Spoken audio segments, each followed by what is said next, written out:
We will give you our best and worst of the weekend coming up here momentarily. If you're looking for odds to win the NBA title, look no further than the Thunder plus 125, the Celtics plus 190. Then it's the Cavaliers plus 650, Timberwolves plus 1,300. Tim MacMahon, ESPN NBA reporter, banned MacMahon podcast on the Hoop Collective, and also the author of the new book, The Wonder Boy, Luka Doncic and the Curse of Greatness, as Tim joins us from OKC. Before we get to that series, a few other topics. Whose career would you rather have? James Harden or Russell Westbrook? Howdy, Dan. Can I look at the career earnings? They're both way up there. I feel like Harden probably, when you rank them in terms of the echelons of NBA greatness, I mean, they're both first ballot Hall of Famers and all that. I feel like Harden lands higher on that list, but has more scrutiny. And, for the reasons you guys said, his playoff failures have been spectacular, where it feels like most of Russ's playoff failures, you kind of left saying, well, they just didn't have the better team. And he didn't get the same sort of burden on his shoulders. It's crazy how they've both become journeyman type of guys late in their career. Now, Harden's still doing it at a high price point, and Harden's still the one deciding when he wants to leave, where he wants to go. Whereas that's not the case with Russ. Russ has been traded twice to the Utah Jazz over the last few years and not played a second for that franchise. That's kind of, and seriously, like with Russ, you keep on feeling, is this his last chance? Is this his last chance? And then, then he'll get another one. Harden's had a much better year this year, but Russ is still playing, and Russ had a much better game 7. And right now, that's all that really matters. Whose immediate future, do you like better, the Clippers or the Lakers? Oh, I mean, the Lakers, just because they have a generational talent to build around, and they've got to build. They've got to figure that out. Obviously, depth was a major problem for the Lakers. I mean, they played 5 guys for an entire half of a playoff game, something that we've never seen before. But one, the Lakers traditionally have not had a whole lot of problems convincing guys, hey, do you like the sunshine? Do you like the glitz and glamour? Do you like the spotlight? You might want to come here.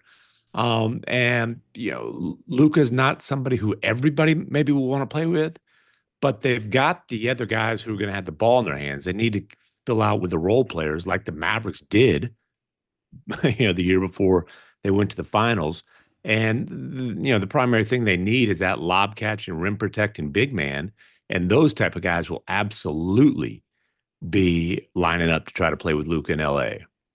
I did wonder when J.J. Redick said we got to get in championship shape, and I did think of you because you wrote the book on Luka. How do you think this was received by him, where it's not being called out by name, but everybody knows he's saying you need to get in championship shape? Probably about the same as when Jason Kidd would do it at the end of seasons, and even Rick Carlisle at the end of seasons. I mean, this has been something that has been an issue for Luka throughout his entire career, even going back to the pre-draft process. It was one of the knocks. But does this back up what the Mavericks did, Nico Harrison? His knock on him partly was, well, he wasn't in shape and he knew he couldn't play defense. Well, what I have consistently said is the conditioning concerns are absolutely legitimate and still an insane reason to trade a generational talent months removed from him leading your franchise to the NBA Finals when he fully intended to stay in Dallas for his entire career. So the Lakers' first-round exit does not justify the trade that was made. Are the conditioning concerns legitimate? Of course they are. And you didn't need this to know that. Did people has there been some kind of optometrist revolution suddenly? Did you not have eyeballs? Were they not working? Of course, conditioning's been a concern with him throughout his career. He's still been a 5-time first-team All-NBA player. The defense, and here's the thing those two things are directly related, right? Luka's obviously at his worst defensively when he's gassed, and when you play him the entire second half, that doesn't help matters. but you can build a good defense that protects Luka, that includes Luka. And I'm not saying like hypothetically. I'm saying it's happened on multiple occasions. The Mavericks did it the year they went to the conference finals. They were ranked seventh in the league in defense. They did it last year when they went to the finals. They were the number one defense for the final quarter of the season, and then that continued into the playoffs. Even the Celtics series, Luka had some terrible defensive moments. They lost that series because they couldn't score because the guys around them couldn't hit shots.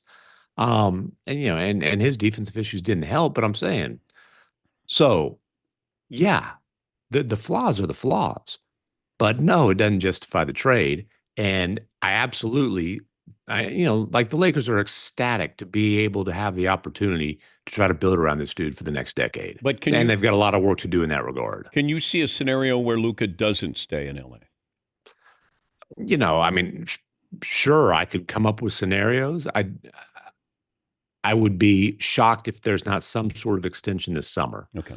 And what that looks like, there's a lot of factors. I don't want to bog you down with CPA minutia and all that kind of stuff, but with what I know of Luka, and I haven't talked to him directly about this, but talking to people who know Luka well, I think he absolutely wants to give the Lakers, like he's fully committed to LA now. His heart was broken, but he's fully committed to the Lakers, and his goal now is to win championships with that franchise. Tim MacMahon, ESPN NBA reporter, Band MacMahon podcast on the Hoop Collective, and of course the new book, The Wonder Boy, Luka Doncic, and the Curse of Greatness. Who has a better chance of going further, the Warriors or the Nuggets? Well, I would say the Warriors because they don't have to play Oklahoma City this round. Listen, man, OKC, the one doubt about OKC is, well, they haven't done it before. Yeah. That's really the one flaw. This is a team that set the NBA record for point differential in a season. I mean, they've been absolutely dominant. So now, if the Nuggets were playing the Wolves, well, actually, I'm sorry, if the Nuggets were playing the Warriors, I probably would pick the Nuggets in that series, but that's not the way the brackets broke. Yeah. So I think the Warriors have a better chance to beat the Wolves than the Nuggets do of beating the Thunder. I'm not sure the Warriors have a great chance of beating the Wolves. I'm wondering if, and I'm just looking at the playoff rosters, so it's recency bias, that, it used to be you were trying to get three big names, three stars. Mhm. Now it feels like two is great, but you really need to have depth.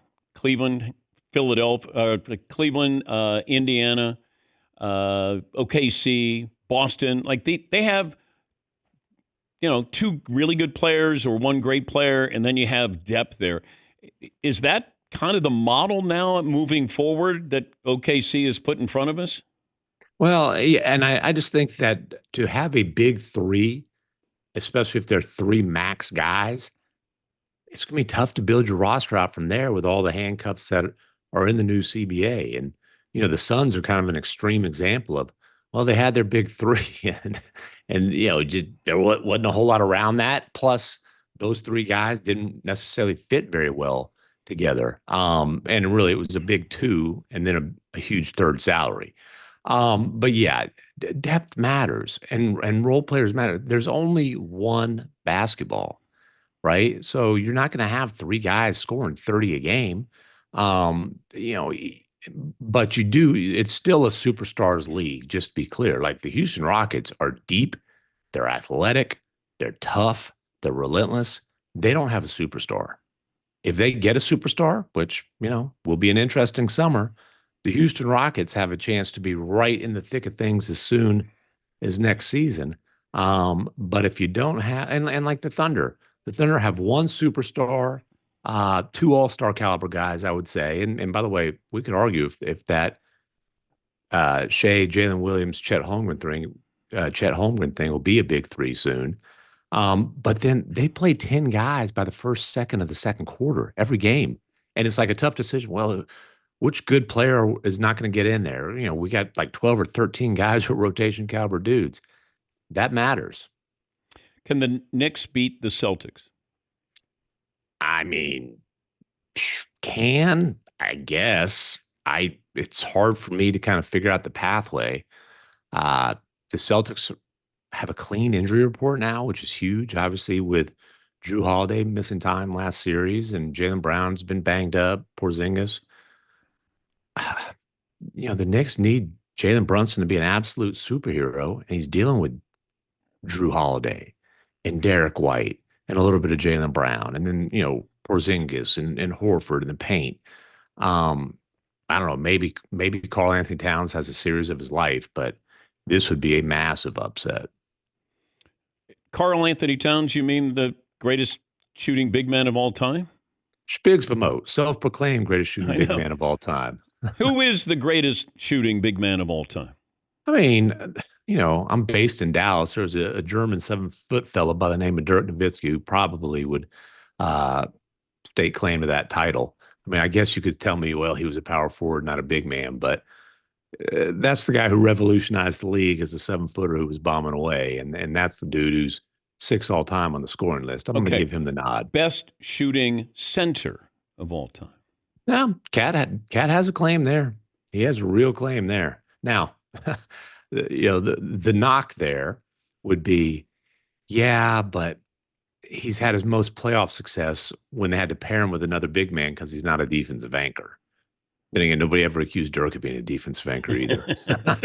No, he was an anchor. He was being weighed down. He had an anchor on his back there. But, we were talking about this. When you talk about players who had a signature move that changed the game or a style, like Dirk changed the game for all big men. Steph with his ability to shoot threes. Harden to a certain degree with his... No, to 100% degree. Oh, okay. Yeah, no, that step back. Okay. That step back changed the game for sure. And what Luka has done with that started with Harden, 100%. Like, Harden was launching more step back threes than like the rest of the league combined early on during that Houston run. And the step back three became a common weapon because of Harden. Just like that one-legged fadeaway became a common weapon because of Dirk. So Harden absolutely gets credit for the step back revolution. Now, does Sharunas Marciulionis, or who gets credit for the Euro step? I would say it is most commonly associated with Ginobili. And Ginobili is the guy who took it to the next level, which is always fun to me. I know he played in Europe, but he's not European. But no, Ginobili is the one who that became a move that's in everybody's bag because Ginobili had so much success with it. But out of all those moves, what move is used more by more players more often? Is it the Euro step? Yeah, it's probably got to be the Euro step. I think every ball handler has the Euro step, and it's become a thing where there's so many different variations of it now. And now there's the deceleration where these guys, I mean, it's really some of the balance is amazing where these guys are like balancing on one foot and just letting traffic pass by, or so it gets added on more and more and more and more every year. But yeah, the Euro step, I would go Euro step, probably the one-legger after that, because it's not just the big men. Like, I mean, Durant has it, LeBron has it, a bunch of these bigger wings and guards have that as well as the big man. And then, the step back three.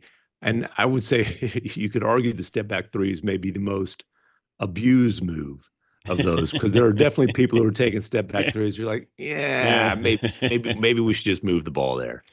Have fun. We appreciate you joining us, Tim. Thank you. All right. Appreciate you having me.